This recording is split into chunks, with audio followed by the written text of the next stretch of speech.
Hi everybody, this is Derek with Lare Garden Center, and today I'm doing a part of our Iowa gardening series, and I'm doing one of my favorite subjects. I'm doing Iowa native plants and why they're a good choice for Iowa gardens.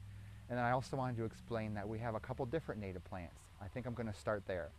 So we have native plants, which are just basically plants that are native, but they're not necessarily from Iowa, if that makes sense. So maybe if I use the example of milkweed, milkweed is native to Iowa, but maybe the plant was seed sourced and grown on the East Coast instead. So that's one type of native plant. We have another type called local ecotype natives, who just kind of really rolled out this year. And those ones were grown in Iowa and were also seed sourced in Iowa as well. So as far as native plants, they're basically like the super natives.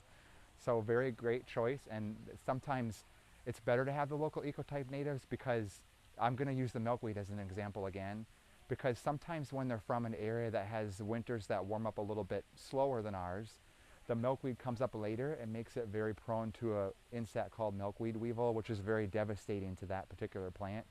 And it can work that way with some of the other ones as well, but milkweed is one I've really noticed about.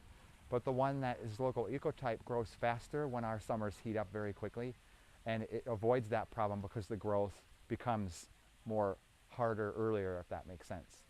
So that's why local ecotype natives are a good choice. And why natives in general are a good choice is because if you're planting for pollinators, what better to go with than the plants that were always around Iowa? And they really do flock to those a lot more than any other plant you could put in your garden. They're also low maintenance. They don't require a lot of extra water. When we have weird weather that's sometimes wet and sometimes dry, they're very acclimated.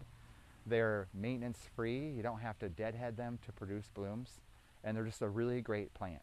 So that's a few of my favorite reasons why I like native plants. Hopefully you'll add some to your gardens, and stay tuned to our next video.